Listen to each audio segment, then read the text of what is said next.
Apat umanong miyembro ng grupong Dawla Islamiyah Hasan napatay sa enkwentro sa Barira, Maguindanao del Norte. Gate naman ng pamilya ng mga nasawi, magsasaka sila at hindi terorista. Dalawa sa tatlong persons of interest sa pagpatay sa Slovak national sa Boracay na nakita ng blunt force injury sa ulo at senyales ng sexual abuse, hawak na ng mga pulis. Tinutugis ang isa pa.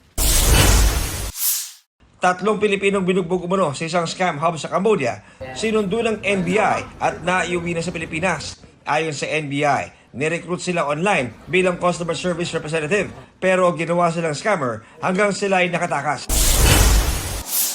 MRT, palalawigin na ng 1 oras tuwing gabi at daragdagan ng tren tuwing rush hour. Plano niyang ipatupad sa linggong ito sa utos ni Transportation Secretary Vince Dizon na nag-inspeksyon kanina.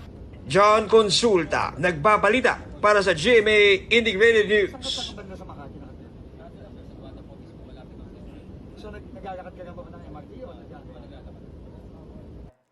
Huwag magpahuli sa mga balitang dapat niyong malaman. Mag-subscribe na sa GMA Integrated News sa YouTube.